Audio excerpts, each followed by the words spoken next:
तर मुख्यमंत्री एकनाथ शिंदे बोलतात, पाहूया। काही वर्षावरती टनेलच्या या ठिकाणी दुर्घटना झाली होती। अद्याप जेसीबी जो आहे आणि जेसीबी चालक मिळालेला नाहीये, मात्र आपण या ठिकाणी पाहणी केलेली आहे। प्रथमदर्शी काय नेमकं अधिकाऱ्यांकडून सांगण्यात आले? झालेली घटना अतिशय दुर्दैवी आहे। हे सूर्या प्रकल्पातल्या पाईपलाईनचं काम या ठिकाणी सुरू आहे आणि हा जो एक टनेल शाफ्ट आहे, या पुढचा जो भाग आहे हा टनेल आहे आणि याला हा जोडणारा शाफ्ट आहे, याच्यामध्ये स्क्वेअर, आणि ह्याचं काम सुरू असताना काम करणारा जेसीबी ऑपरेटर राकेश यादव हा इसम काम करत असताना यामध्ये या बॉक्सची एक वॉल कोसळली आणि पूर्णपणे त्यामध्ये त्याच्या खाली जेसीबी सकट हा ऑपरेटर यादव खाली गाडला गेलेला आहे। रेस्क्यू ऑपरेशन सुरू होतं, परंतु अद्याप त्यामध्ये त्याला काढण्यामध्ये यश मिळालं नाही। म्हणून आज आम्ही NDRFची टीम काम करत होती, SDRF करत होती, TDRF होती, लोकल ज्या रेस्क्यू टीम आहेत त्या काम करत होत्या। आज आपण आर्मीला देखील या ठिकाणी पाचारण केलेलं आहे, नेव्हीला देखील पाचारण केलेलं आहे, ज्या कोस्टगार्डला देखील या ठिकाणी आपण बोलवलेलं आहे। आर्मीचे ऑफिसर देखील आहेत आणि नेव्ही आहे, कोस्टगार्ड आहे, NDRF आहे, SDRF आहे आणि TDRF आणि सर्व टीम जी आहे या ठिकाणी आणि लोकल जे रेस्क्यू टीम आहेत त्या देखील काम। आता सगळं बघितल्यानंतर एक याच्यामध्ये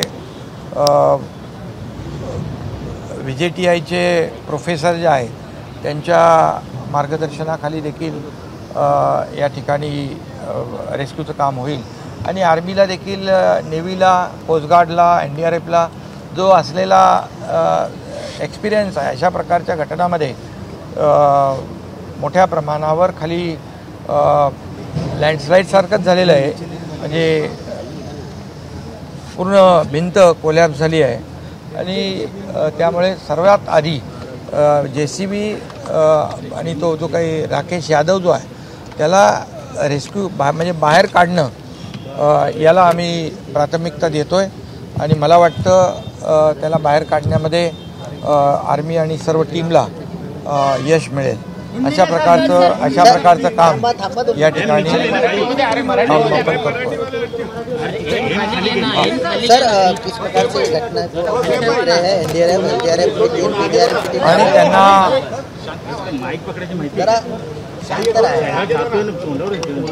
ये दुर्घटना हुई है, ये हादसा है, ये दुर्भाग्यपूर्ण है।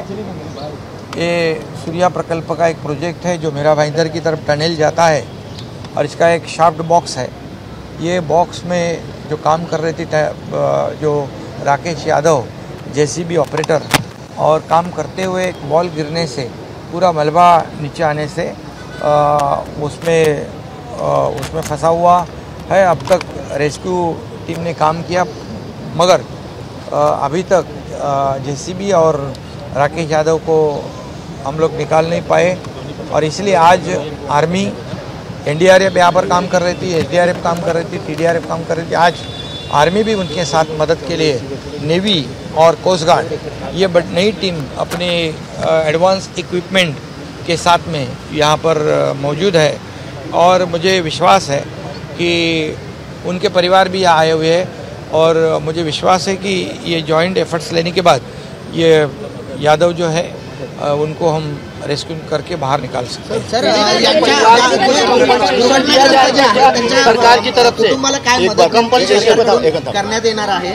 हां, बिलकुल। आता तर पहिली गोष्ट त्याला आपण सुदैवाने काही जर समजा तो जीवित आहे, त्याचा मृत्यू झाला आहे की जीवित आहे, हे पहिलं आपल्याला त्याला हे सगळं युद्ध पातळीवर आपण काम करू। खाली काय आहे त्याचं अजून आपल्याला त्याची माहिती नाही, परंतु दुर्दैवाने जर त्याचा मृत्यू झाला असेल तर त्याच्या नातेवाईकांना जे LNT कंपनी आहे काम करते, इथे 50 लाख रुपये त्यांना आपण त्यांच्या वतीने देण्याचं प्रावधान करू आणि त्यांच्या कुटुंबातल्या एकाला नोकरी देखील LNTमध्ये देण्याचा निर्णय आम्ही घेतलेला आहे.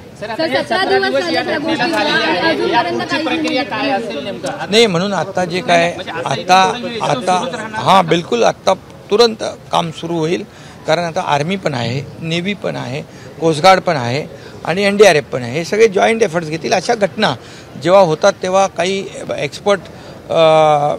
जे एक्सपर्टीज जे आहेत त्याच्यामध्ये आर्मी, नेव्ही, कोस्टगार्ड, NDRF असे जे वेगवेगळ्या ज्या आमच्या एजन्सीज आहेत त्या माध्यमातून इथं आता काम सुरू होईल आणि मला विश्वास आहे की जॉईंट एफर्ट्समुळे या ठिकाणी राकेश यादव आणि JCB सापडेल.